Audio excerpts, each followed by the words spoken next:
Buenas tardes, mi nombre es Laura Natalia Celis, soy estudiante de Psicología Virtual. A continuación, junto a mis compañeros Catherine Clavijo Jiménez, John Ricardo Céspedes y Gloria Elizabeth Moya, hablaremos sobre el neurotransmisor acetilcolina. La acetilcolina fue el primer neurotransmisor que se descubrió y fue identificado por el científico Otto Luis en el año 1914. ¿Qué es lo que hace un neurotransmisor? Es la molécula que va a mediar la comunicación entre la sinapsis tanto del sistema nervioso central como del sistema nervioso periférico. Es la principal que se encarga en la transmisión de las neuronas y en el músculo en la unión neuromuscular. Es una neurotransmisión que tiene gran importancia en procesos como la memoria y el aprendizaje. La acetilcolina hace función en varias partes musculares del cuerpo, como es el músculo liso, corazón y glándulas, glándulas sudoríparas, adrenoreceptores, músculo liso vascular y músculo esquelético. En cuanto a la transmisión colinérgica, primero tenemos que sintetizar y almacenar la acetilcolina. Para esto requerimos acetil-CoA, que proviene del metabolismo de la glucosa, y de la colina, que proviene de la dieta. Y por medio de la enzima colina, que sintetizará a acetilcolina, la cual va a almacenar en vesículas presinápticas, en las determinaciones axónicas. Para que se libere la acetilcolina se requiere un potencial de acción, la cual va a activar los canales de calcio dependientes del voltaje, y por medio del calcio que entre se va a funcionar las vesículas y así se va a liberar la acetilcolina al espacio postsináptico. Bueno, y continuando con el segundo punto, ¿qué tipo de receptores tenemos de acetilcolina? Una pequeña introducción.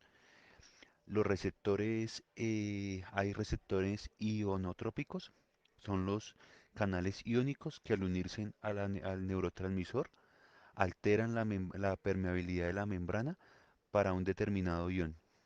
Se une al neurotransmisor, al pasar el canal se abre y pueden pasar los iones.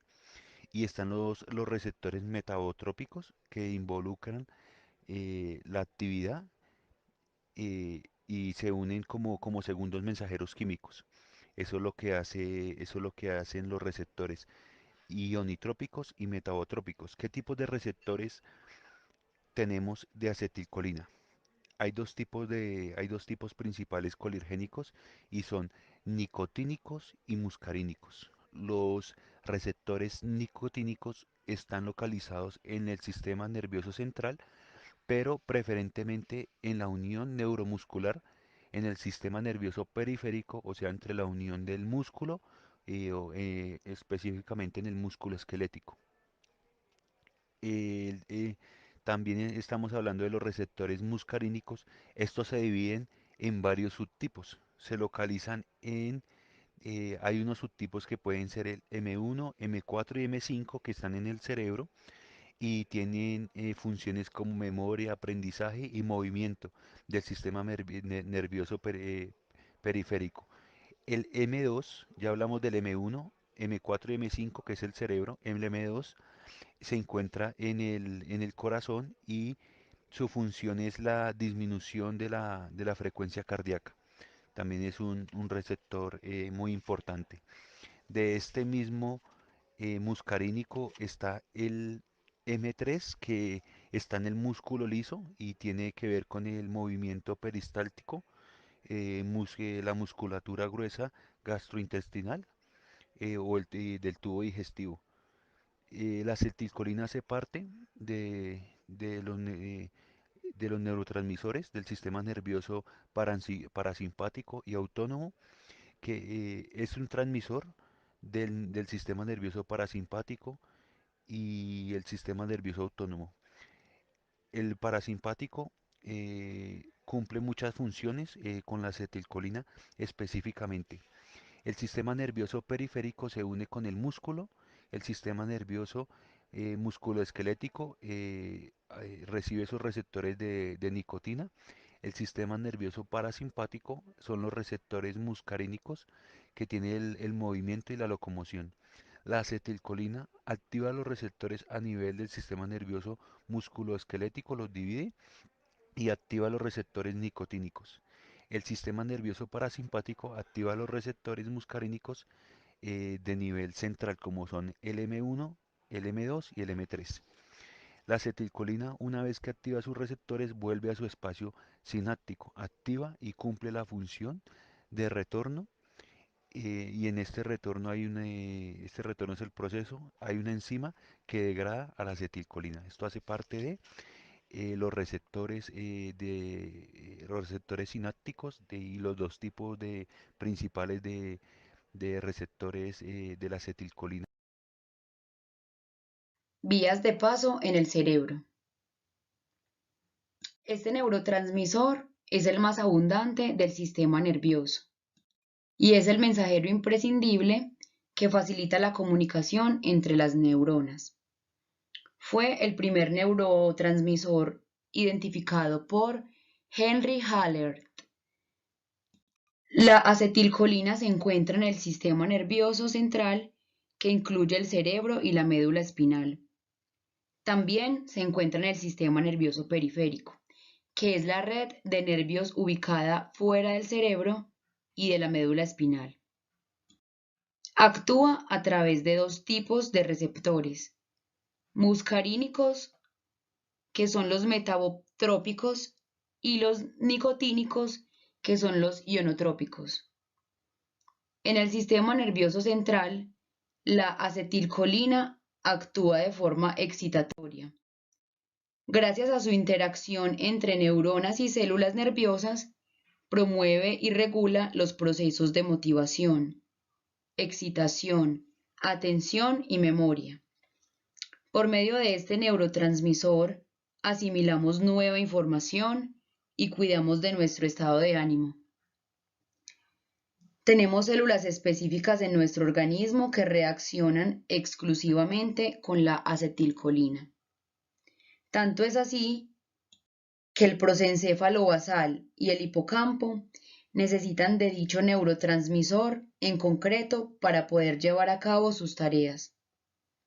También eleva la intensidad de las señales entre neuronas a través de las ondas teta, optimiza la memoria y favorece la neuroplasticidad y la comunicación. Por ejemplo, si deseamos entender la relevancia de la acetilcolina en nuestro organismo, pensemos que sin ella los músculos de nuestro corazón dejarían de contraerse y expandirse, es decir, este órgano dejaría de latir. La pregunta de qué pasa si hay mucho o muy poca acetilcolina, cabe recordar que esto es un neurotransmisor y por lo tanto al presentar una alteración causa diversos síntomas. Cuando se ve limitado el suministro de acetilcolina, se afecta la corteza cerebral y el hipocampo, interrumpiendo la adquisición de nueva información y produciendo alteraciones en la memoria visual, verbal, en la velocidad de procesamiento y en la orientación espacial. Como también participa en el sueño REM, su disminución hace que se pierda la habilidad de consolidar nuevos recuerdos durante la fase del sueño. Su disminución afecta además al sistema digestivo, ocasionando estreñimiento, ya que la disminución hace que se disminuya a su vez el peristaltismo. Uno de los principales y más evidentes síntomas del déficit de acetilcolina es el tono muscular deficiente, ya que al actuar directamente sobre la placa motora, su déficit ocasiona un tiempo de reacción lento y una incapacidad relativa para realizar ejercicios. Ahora, cuando hay más acetilcolina, se ve reflejado un síndrome que se llama colinergético. Este se da ante un exceso de sustancia, la cual se percibe en el cuerpo como una intoxicación. Esto se da generalmente por la exposición o administración de sustancias externas que generan dicho exceso. Una de ellas es la sobredosis de la policarpina, la cual es un medicamento para el glaucoma.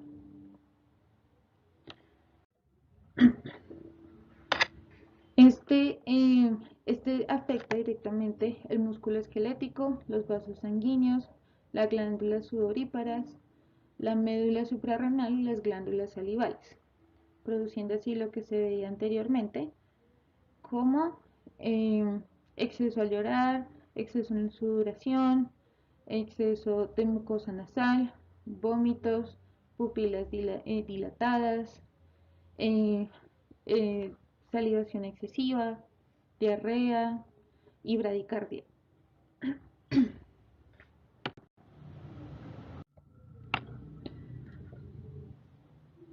Las enfermedades que son más frecuentes causadas por bloqueos de anticuerpos en los receptores de acetilcolina, uno de ellos es la miastenia gravis, que es una enfermedad genética de la unión neuromuscular, que es el espacio entre el nervio y el músculo por el que se transmite el mensaje emitido por el nervio hacia el músculo.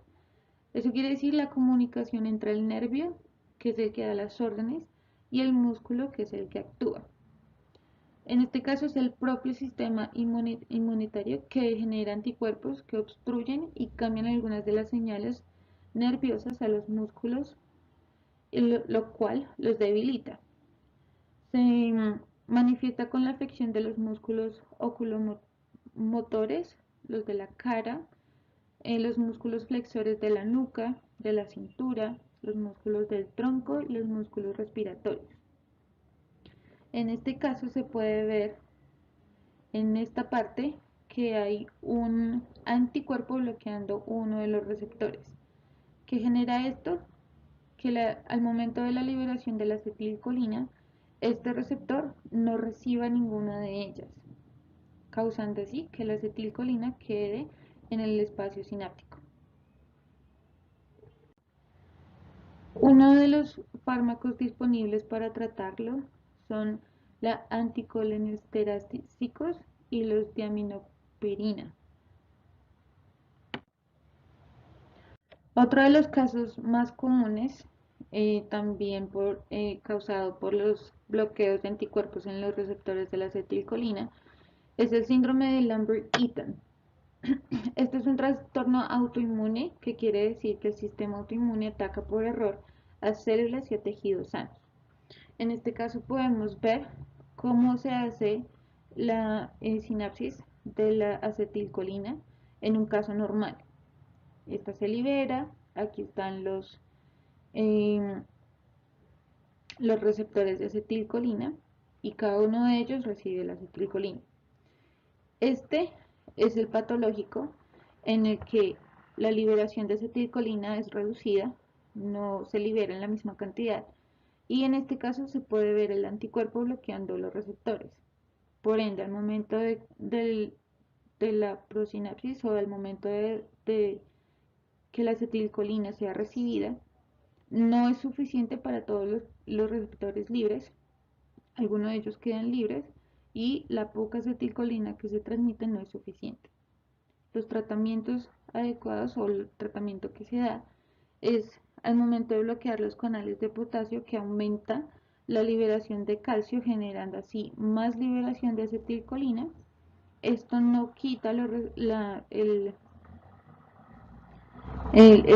anticuerpo bloqueando el receptor, sino que hace que se genere más acetilcolina para que los puertos liberados reciban la acetilcolina en mayor cantidad y todos los que estén libres la reciban.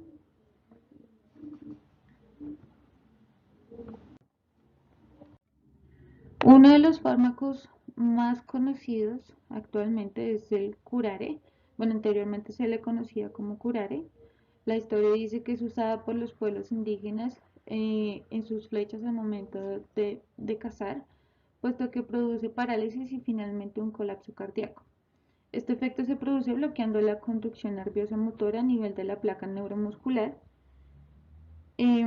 que se une de manera irreversible a los receptores neuromusculares, impidiendo que el músculo se contraiga, incluyendo el músculo diafragmático. Por eso se genera el colapso cardíaco. A nivel clínico se conoce como la detuocurarina, que es un relajante muscular no despolarizante ejerce un bloqueo competitivo de los receptores colinergéticos en la placa motora sin cambiar el potencial de reposo de la membrana muscular. Actualmente se usa en la anestesia al momento de las cirugías o cuando se necesite.